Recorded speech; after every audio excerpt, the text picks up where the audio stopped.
Përshëndetje. Nuk është hera e parë që Partia Demokratike denoncon aferat dhe përfitimet e dyshimta të bizneseve të lidhura me familjen e ministres Delina Ibrahimaj. Prej vitit 2021, paralelisht me ngritjen e saj në detyrën e ministrit, është rritur në mënyrë të dyshimt edhe numri i bizneseve të familjarëve të saj, nga 2 në 7 subjekte të deklaruara, dhe askush nuk e beson se kjo është një rastësi, por një model i qartë përfitimi nga pushteti. Partia Demokratike ka denoncuar më herët bizneset dhe hotelin në Qeparo, regjistruar në emër të Vjerrit dhe në administrim të bashkëshortit të saj. Sot do të nxjerrim në dritë një tjetër rast flagrant, projektin Delina në Fest, i cili në dokumenta rezulton me emrin Vjosan Fest. Ky projekt, i zhvilluar në 4 edicione dytitorshe, ka përfituar rreth 200.000 euro të paguara nga Ministria e Kulturës dhe ajo e Turizmit.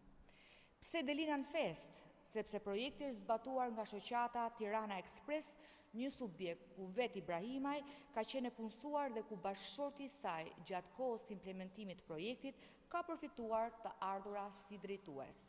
Sot, si Ministre e Ekonomisë dhe Inovacionit, Delina Ibrahimaj vijon pas një droj të mbështesë të njëjtin projekt dhe subjekt, i cili gjendet i publikuar në të tjerë projekte të rishikuar. Në një vend normal, një skandal i tillë do kishte sjellë dorëheqje të menjëhershme dhe hetim penal. Por në Shqipëri, ministrat vazhdojnë të pasurohen në mënyrë të pacip, ndërsa drejtësia hesht dhe mbyll syt kundrejt vjedhjes parave të shqiptarëve. Përballë kësaj arrogancë dhe pandërshkueshmërie, qytetarët nuk mund të heshtin. Prandaj, i bëjmë thirrje çdo shqiptari që e ndjen veten të vjedhur dhe jo vetëm, të bashkohet në protestën e datës 17 prill për të kundërshtuar korrupsionin, vjedhjen dhe varfërimin e vendit. Faleminderit.